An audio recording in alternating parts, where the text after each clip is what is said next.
Hello friends, स्वागत है आप सभी का आपके अपने YouTube channel book hive educator पर। तो आज हम लोग एसएससी CHSL के डेट 15/3/2018 के शिफ्ट 2 में हुए जीके का पेपर सॉल्व करने जा रहे हैं। ठीक है, तो चलिए इस पेपर को हम लोग सॉल्व करना शुरू करते हैं। तो थोड़ा सा एक्सप्लेनेशन भी देख लेंगे इसमें। तो आप देख सकते हैं कि अपनी स्क्रीन पर ये यहाँ पे पहला क्वेश्चन जो है, rate of the growth of an economy is measured in term of. तो इसके अर्थव्यवस्था की वृद्धि दर डैश के अनुसार मापा जाता है। ऑप्शन है national income, monthly family income, number of people who have been lifted above the poverty line, industrial development. देखो इनमें से जो सबसे अच्छा आंसर है आपका, अगर हम फर्स्ट की बात करें नेशनल इनकम की, ठीक है, तो ऑब्वियस सी बात है, आप सभी लोग जानते हैं कि राष्ट्रीय आय या नेशनल इनकम ही सबसे सही तरीका है इकोनॉमिक ग्रोथ का पता लगाने का। ठीक है, चलिए आगे चलते हैं अगले क्वेश्चन पे। So which of the following 5-year plan can be strategically associated with the green revolution, कि कौन सी पंचवर्षीय योजना हरित क्रांति से संबंधित है।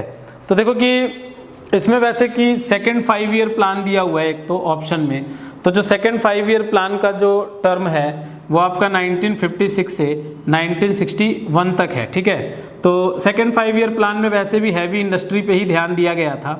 ठीक है, भारी उद्योगों पर ही ध्यान दिया गया था। दूसरा आप देखोगे तो 7th 5-year प्लान दिया हुआ है। यस, 7th 5-year प्लान ही वो प्लान था जिसको हम लोग सेकेंड ग्रीन रिवॉल्यूशन का पार्ट भी मानते हैं। ठीक है, सेकेंड ग्रीन रिवॉल्यूशन का पार्ट भी मानते हैं, और इस समय दूसरी हरित क्रांति की शुरुआत की गई थी हमारे देश में। तो इसका सही आंसर 7th 5-year प्लान ही होना चाहिए। ठीक है, 7th 5-year प्लान में ही सेकेंड ग्रीन रिवॉल्यूशन शुरू किया गया था। 4th 5-year प्लान में ऐसा कुछ भी नहीं है। ठीक है, और ना ही ऐसा 6th 5-year प्लान के अंतर्गत आता है ये। नेक्स्ट क्वेश्चन है, विच of the following is a block mountain. सबसे पहले देखो ब्लॉक माउंटेन होता क्या है। ठीक है, कि कौन सा भ्रंशोत्य पर्वत है। जैसे ये आपका अर्थ है, ये अर्थ है, तो इसमें एक पार्ट नीचे आ जाए, दो पार्ट ऊपर चले जाए इस तरह से, तो इस तरह से निर्मित पर्वत को ब्लॉक माउंटेन या भ्रंशोत्य पर्वत कहते हैं। ये नीचे आ जाता है, ये ऊपर चला जाता है, तो इसमें जो भाग धंस जाता है इसको ग्रेबन कहते हैं, और जो उठ जाता है इसे हॉर्स्ट कहा जाता है। ठीक है, जो भाग धस गया वो ग्रेबन कहलाता है, जो उठ जाता है वो हॉर्स्ट कहलाता है। तो इसको जो ऐसे ब्लॉक माउंटेन कहते हैं। और आप ये ऑप्शन में जितने भी देख रहे हैं, चाहे वो आपका यूरोप का वॉस्जेस हो या ब्लैक फॉरेस्ट हो या फिर USA का सियरा नेवादा हो, ठीक है, ये सारे के सारे आपके ब्लॉक माउंटेन हैं। तो इसका सभी विकल्प सही है, आंसर हो जाएगा, ऑल ऑप्शंस आर करेक्ट हो जाएगा इसमें। इसके बाद Burzil pass is situated in which of the following state. Burzil दर्रा निम्नलिखित में से किस राज्य में स्थित है। एकदम सीधा सीधा डायरेक्ट पूछा हुआ क्वेश्चन है।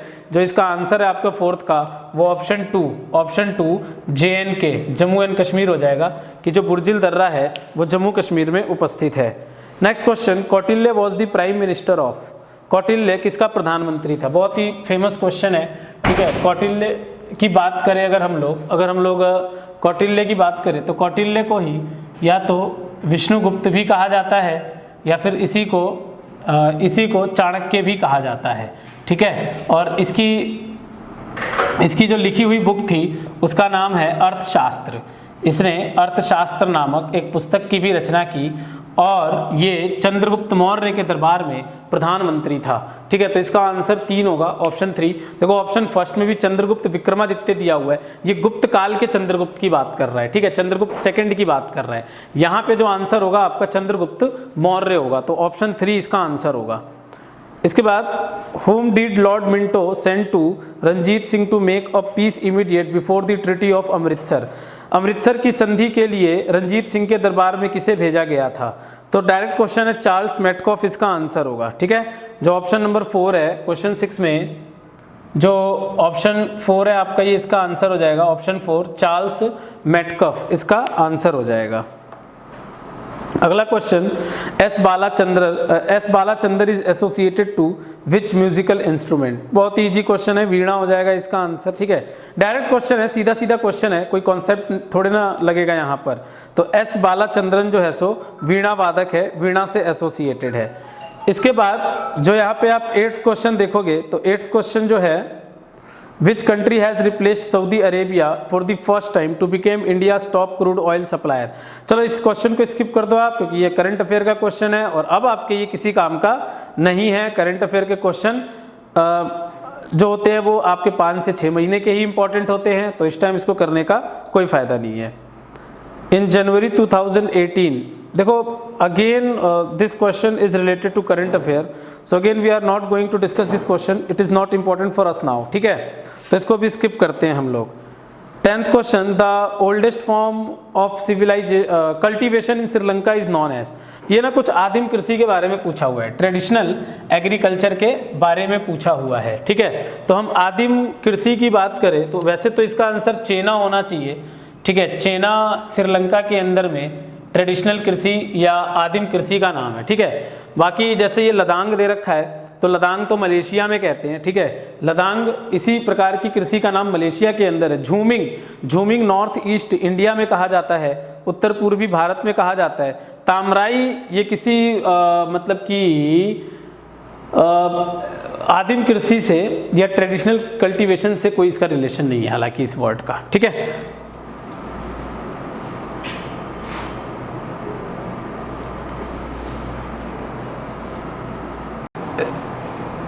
ये क्वेश्चन आप देख सकते हैं कि 11th क्वेश्चन आपके स्क्रीन पे, what charge is present on neutron. तो भाई न्यूट्रॉन पे जो है नो चार्ज होता है, कोई चार्ज नहीं होता, न्यूट्रॉन के ऊपर कोई चार्ज नहीं होता। अब वही अगर आप इलेक्ट्रॉन की बात करोगे तो इलेक्ट्रॉन पे -1.6 into 10 to the power -19 coulomb charge होता है। वही अगर आप प्रोटॉन की बात करोगे तो प्रोटॉन पे +1.6 into 10 to the power -19 coulomb charge होता है। तो प्रोटॉन पे प्लस का चार्ज होता है, इलेक्ट्रॉन पे नेगेटिव चार्ज होता है, जबकि न्यूट्रॉन के नाम से ही पता चल रहा है न्यूट्रॉन मीन्स न्यूट्रल, कि इस पर कोई चार्ज ही नहीं होता। तो नेक्स्ट क्वेश्चन देखेंगे अब हम लोग, which of the following statement is correct. तो इसमें एस्टर के बारे में पूछा हुआ है। Esters are sweet smelling substance, बिल्कुल होते हैं, एस्टर स्वीट स्मेलिंग सब्सटेंस होते हैं। और इसके बाद esters are used in making perfumes, बिल्कुल इनका उपयोग परफ्यूम बनाने के लिए किया जाता है और इनका फंक्शनल ग्रुप भी ROR ही होता है। तो इसका आंसर आपका 4 ऑल हो जाएगा, ठीक है। केमिस्ट्री से पूछा हुआ क्वेश्चन है, तो इसका आंसर आपका, अगर हम बात करें क्वेश्चन नंबर 12 की, तो क्वेश्चन नंबर 12 का जो आंसर है वो 4 हो जाएगा, ऑल 1, 2 एंड 3। इसके बाद जब आप आते हो क्वेश्चन नंबर 13 पे, तो क्वेश्चन नंबर 13 क्या है कि आर्टिकल 12 से 35 जो है वो फंडामेंटल राइट से रिलेटेड है और ये हमारे कॉन्स्टिट्यूशन के किस पार्ट में आता है, पार्ट के बारे में पूछा हुआ है। तो अगर हम शुरुआती पार्ट की बात करें तो आपका जो पार्ट 1 है, पार्ट 1 आर्टिकल 1 से 4 तक है। जो पार्ट 2 है आपका वो आर्टिकल 5 से 11 तक है, जिसमें सिटीजनशिप आता है। इसके बाद पार्ट 3 जो है आपका यही पूछा हुआ है कि आर्टिकल 12 से 35 तक है, जिसमें फंडामेंटल राइट आता है। और जो पार्ट 4 है वो आपका आर्टिकल 36 से 51 तक है, जिसमें आपका DPSP आता है, directive principle of state policy. तो सीधा सीधा इसका आंसर आपका पार्ट 3 हो जाएगा, ठीक है। थर्ड जो ऑप्शन है part 3 is the correct answer of this question. इसके बाद आप नेक्स्ट क्वेश्चन देखोगे, out of the 22 part of the Indian Constitution that originally existed during its formation, the only part which has been deleted, कि संविधान के 22 भागों में से किस भाग को अब हटा दिया गया है हमारे कॉन्स्टिट्यूशन के अंदर से, ठीक है। तो देखो कि इसमें जो पार्ट 7 है इसको हटा दिया गया है, पार्ट 7 अब एग्जिस्ट नहीं करता। इसी के आगे चल लूँगा अगर मैं, तो पार्ट 5 जो है आपका, पार्ट 5 ये आपका सेंट्रल गवर्नमेंट से रिलेटेड है, ठीक है। इसी में जो पार्ट 6 है आपका वो आपका स्टेट गवर्नमेंट से रिलेटेड है और पार्ट 7 को डिलीट कर दिया गया है, अब ये हमारे कॉन्स्टिट्यूशन में एग्जिस्ट नहीं करता। इसके बाद the skin, the lining of the mouth, the lining of the blood vessels, lung. देखो लाइनिंग की बात कर रहा है, मतलब कि ना ये बिल्कुल ही ऊपरी लेयर की बात कर रहा है, तो ये एपिथेलियल टिश्यू से बना होता है। इसका आंसर आपका एपिथेलियल टिश्यू होगा, एपिथेलियल उत्तक होगा, इन्हीं से इसका निर्माण होता है। इसके बाद जो नेक्स्ट क्वेश्चन है क्वेश्चन नंबर 16, तो क्वेश्चन नंबर 16 क्या पूछ रहा है, ये ना आपको ये हायरार्की ग्रुप लगाने के लिए पूछ रहा है, ये बायोलॉजी में आता है हायरार्की ग्रुप। तो इसमें क्या होता है कि सबसे पहले स्पीसीज आता है, स्पीसीज, ठीक है, और स्पीसीज के बाद फिर जीनस आता है। कुछ स्पीसीज मिलके जीनस बनाते हैं, कुछ जीनस मिलके फैमिली बनाते हैं, फिर जब फैमिली मिलते हैं तो ऑर्डर बनाते हैं, ऑर्डर मिलके क्लास बनाते हैं, क्लास मिलके फाइलम और फाइलम से किंगडम बनता है, फाइलम फिर किंगडम। तो इसका सही आंसर तो 1 ही हो जाएगा आपका, ठीक है। Option 1 is the correct answer of this question. इसके बाद नेक्स्ट क्वेश्चन आप देख सकते हैं, इन सितंबर 2013, स्किप करते हैं इस क्वेश्चन को। क्वेश्चन ये जो है सो करंट अफेयर से रिलेटेड है, इसलिए में पढ़ने का कोई फायदा नहीं है। What is the name of the balloon born? Again this question is related to current affair, so we are not going to discuss this question. इसके बाद नेक्स्ट क्वेश्चन भी आपका करंट अफेयर से रिलेटेड है, इसको भी हम लोग स्किप करते हैं। इसके बाद अगला जो क्वेश्चन है ये भी आपका करंट अफेयर ही है। लास्ट के देखो 3-4 क्वेश्चन कुछ करंट अफेयर हैं, तो उन्हें हम डिस्कस नहीं कर रहे हैं यहाँ पर। इसके बाद अगला question 21 question, a force of 200 newton displaces a body of 4 metre, calculate work done. 200 newton बल लगाकर 4 मीटर विस्थापन होता है, तो किया गया कार्य बताएं। देखो जो वर्क का फॉर्मूला होता है वो होता है फोर्स इंटू डिस्प्लेसमेंट। डायरेक्ट पूछा हुआ क्वेश्चन है कि भैया कार्य का जो फॉर्मूला होता है बल गुणा विस्थापन होता है। तो बल कितना दिया हुआ है? 200 न्यूटन दिया हुआ है, और डिस्प्लेसमेंट कितना दिया हुआ है आपका?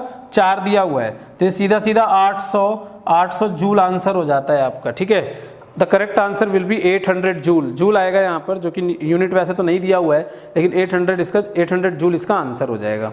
Question number 22, the dash of a substance is defined as the mass per unit volume. ये पूछ रहा है कि मास पर यूनिट वॉल्यूम होता क्या है, ठीक है, ये पूछा हुआ है आपसे। तो क्वेश्चन नंबर अगर आप 22 देखोगे तो मास अपॉन वॉल्यूम जो है, द्रव्यमान बटे आयतन जो है, ये होता है आपका डेंसिटी होता है, ये घनत्व होता है। तो इसका आंसर सीधा सीधा आपका फर्स्ट आंसर हो जाएगा, डेंसिटी हो जाएगा, घनत्व। ये सीधा सीधा फॉर्मूले से पूछा हुआ क्वेश्चन है फिजिक्स के अंदर। इसके बाद है कि dash is produced from incomplete burning of fuel such as petrol and diesel. Petrol तथा डीजल जैसे ईंधनों के अपूर्ण दहन से क्या उत्पन्न होता है?